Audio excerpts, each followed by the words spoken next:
Ma. Ma. Ma. Crunchy, creamy, cookie, candy, cupcake.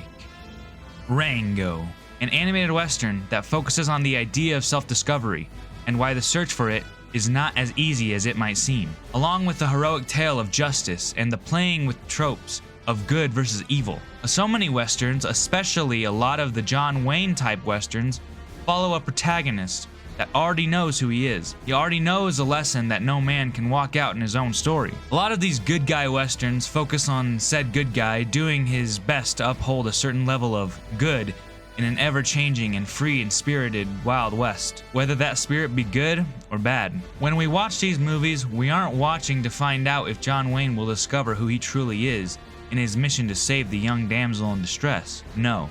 Because to us, John Wayne is Superman. We already know the character that John Wayne usually plays is going to be the good guy. This is where spaghetti westerns step in. Like I said before, spaghetti westerns really redefined the western genre, especially after the Dollars trilogy was released. No longer were we seeing the fully good American West hero, and we were now exploring the morally gray area of westerns. What happens when a man isn't fully interested in the idea of saving the town from evil, but instead playing both the rivaling gangs for his own benefit? Even towards the end of Fistful, Joe didn't save the town for the good of the common folk, but for himself, for his own benefit. From the standard John Wayne westerns, to the breakdown of the westerns, and then the death of the westerns, and then of course the parody of westerns, because I believe that all genres, especially in film, come and go. As we are seeing with the superhero movies. We'll just use Marvel as an example. They had their humble beginnings, like Phase 1, then their meteoric rise. This would be Phase 2 and maybe a little bit of Phase 3. But Phase 3 is the golden age of the MCU, a culmination of the entire cinematic universe coming together at the peak of its existence, as well as the breakdown of the superhero movies. And then comes the decline of the genre.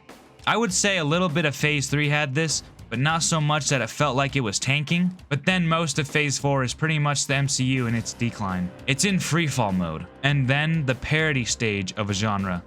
And that's what I believe that the MCU is in right now. It's just a parody of itself. So now just translate that over to westerns, and that's what you get. But then the animated western steps in to give us a love letter of the golden age of westerns. And it also plays as a parody, I ain't gonna lie. Rango on its own is a great western. Like I said previously, Rango is a different type of western that focuses on the ideas of self-discovery. A lone chameleon enters a strange town. We don't know who he is, and it's pretty clear that neither does this chameleon. As we see him try to blend into the crowd, a symbolic nod to the theme and the plot of the entire movie. He soon spots a saloon, and he goes in, hoping to find a drink of water, as he's very parched from the long trip he took to get there. All we know about this chameleon, as of right now, is that he came to this town in search of water. But what he doesn't know quite yet is that this town is suffering from a drought that has seemingly plagued them and everyone in it. As he enters the saloon, the music that was playing stops, and we get a parodied Western cliche, where the protagonist enters the cantina,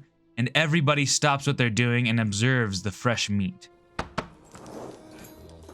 The chameleon goes up to the bar and asks for a glass of water. The entire saloon erupts into laughter, and even one character says to make it a double. The bartender says all they have is cactus juice, and he slides the juice to the reptile. A bushy rodent asks the chameleon if he's from around here, and then he asks what his name is, and the chameleon stops in his tracks and looks at himself in the mirror in front of him, which poetically has a picture frame around the chameleon's head. The chameleon isn't starstruck by the rodent's question to who he is because he's scared, but because right now, it doesn't matter who he is. He can be anyone he wants to be, and the entire saloon would believe it. So the chameleon asks himself, who am I? I could be anyone. And he looks down at the cactus juice, more specifically at the name of the juice, which reads, Hecho on the Rango. He uses his thumb to cover up the D and the U, and he squawks back at the rodent. And the rodent nervously asks him who he said he was, and the chameleon looks up into the camera and he states his name. Rango. A little bit corny, but if you're anything like me, and especially like me when I was 9, you thought this was bad.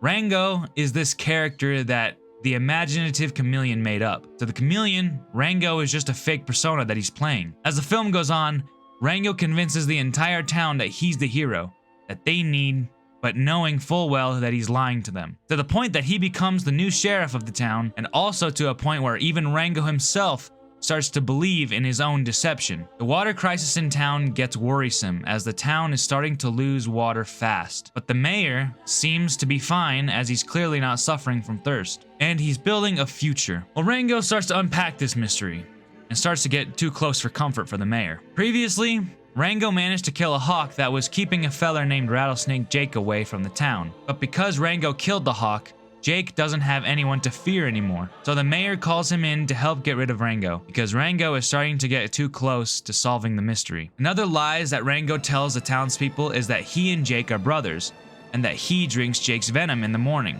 He goes on to tell them that they shouldn't have anything to worry about. So imagine seeing Rango when Rattlesnake Jake does finally come to confront Rango. It's here that Rango can't put up a front. He can't say anything to Jake, because he knows that he'll see right through it. Jake exposes Rango in front of everybody, and rightfully makes him look like a clown. Rattlesnake Jake is such a cool villain. He's as cool as a fan, and I love that his character is based off the good, the bad, and the ugly's angel eyes. It makes me like him even more. When Rango starts to walk away after Jake told him to get lost, Beans asks him who he is, and Rango doesn't say anything and keeps on walking, because it's at this point in the film that Rango has lost. Not just lost the trust of the town, but lost himself in the process of his deception. Rango walks right into the desert and through that night until he gets to the road where it all started. In the beginning, Roadkill mentioned that he was trying to get on the other side of the road. Previously, when the chameleon tried crossing it, he was unsuccessful. Although right here and right in this moment, Rango takes a leap of faith and crosses the road. And when he does, he realizes that he's made it to the other side. I like how the movie trusts you to put together why Rango crossing the road is so significant. It's not looking at you saying, "You see? The road is deemed uncrossable and he crossed it." When Rango reaches the white line, he collapses, whether it be from exhaustion or because of shock. And after he does, some bugs come and carry him off. I don't know the names of these bugs, but they do remind me of armadillos, so I'm just gonna call them Armabugs. Rango wakes up, and it looks like it's about morning-ish. He wakes up to find himself in the presence of the Spirit of the West. The Spirit of the West is meant to resemble the Man with No Name, Clint Eastwood's American West anti-hero. This character is played by Timothy Elephant, and he does a bang-up job at impersonating Clint Eastwood's iconic character. So much so that for years, I thought it was actually Clint Eastwood voice acting this part. After Rango asks him what he's doing out here, he tells him that he's searching, the same as what Rango's doing. Rango says he doesn't even know what he's looking for anymore. Rango knows deep down that this whole time, he's been looking for his identity. He's been trying to convince everyone around him that he's someone else without ever taking the time to just be. To be the hero that people needed. To do what is right in the eyes of the Lord. To do it not because you want people to view you in a certain way, but because it's the right thing to do. Rango entered this story on a lie, but now it's his responsibility to see it through. The Spirit of the West looks at Rango through his rearview mirror and says that no man can walk out on his own story, and he drives off into the Mojave Desert. After his talk with Monko, Rango realizes what he must do. He finally understands his mistake. After the Spirit of the West drives away, Roadkill appears behind him, and Rango asks if he saw that. And Roadkill says that we all see what we need to see. Rango realizes where he is. Him and Roadkill converse about the area they're in, and they tell each other that this desert used to be filled with water. And the only question is, where did it go? Rango turns to face a dead walking cactus that isn't so dead as it seemingly starts to move forward. Earlier in the movie, Beans and Rango share a moment together in the night. She tells Rango that when she was little, her dad would tell her stories and tales of the walking cactus that would follow the water wherever it was. And now, the walking cactus are doing just that. Rango realizes that, and he and Roadkill go to see where the water is. They get over a hill and see Las Vegas, with its sprinklers and everything. Then it hits Rango. The mystery is solved for him in his mind. He comes to find out how the mayor gets his water, but more importantly, how he controls it. He follows the water pipeline and finds an emergency shutoff valve. Around it are boot tracks, the same boots that the mayor wears. With indisputable evidence, Rango only has one more thing to do. Deciding to go back, the armadillo asks why, and it's here that Rango finally knows who he is. I'm going back. But why? Because that's who I am. It's great. Then, in an even greater scene, the film cuts to the canyon where Rango previously arrested 3 moles that he thought stole the water. But as we've gathered, that wasn't the case. With the amazing homage to spaghetti westerns, the music by Hans Zimmer perfectly encapsulates the protagonist coming back for redemption. Rango asked the Mole family if they would help him in saving the town, and also busting out their 3 brethren. They agree, and we are brought back to the town. Rattlesnake Jake, the mayor, and some of the goons from the beginning attempt to coerce Beans into selling her daddy's ranch. After a while, Jake hears Rango call out his name, and we are treated to an epic showdown. Hero versus villain, sheriff versus outlaw, brother versus brother. It's quite, dare I say, magnificent. The anticipation starts to rise, eerily similar to the way Sergio Leone built up his standoffs. Rango gets ready, he checks his gun, and it only has 1 bullet in the chamber. Poetically, he doesn't seem to be put off by this and decides that it's just gonna have to do. At high noon, roadkill on the walking cactuses turn the valve back on, and Rattlesnake Jake gets flown up into the air by a geyser-like water explosion. Rattlesnake Jake is furious and threatens Rango. Rango tells him that it's a good thing that he brought backup. The moles from earlier have been able to fly their bats in a way and position to make it look like a hawk. So Jake at first is pretty petrified, but then realizes that it's just bats and begins shooting at them. In the process, he wastes all of his ammunition. Rango goes up to him, cocks his Colt 45, and tells Jake that it only takes 1 bullet. Jake doesn't believe him, and Rango says, "Try me." But before he can do anything at all, the mayor commands him to stand down because he still has Beans captive. The mayor throws Rango and Beans in the water vault as it's being filled with water. Then the mayor turns to Jake and points Rango's revolver at him. He says there's no more use for people like him anymore. Well, I guess there's no more use for snakes like him anymore. And he pulls the trigger,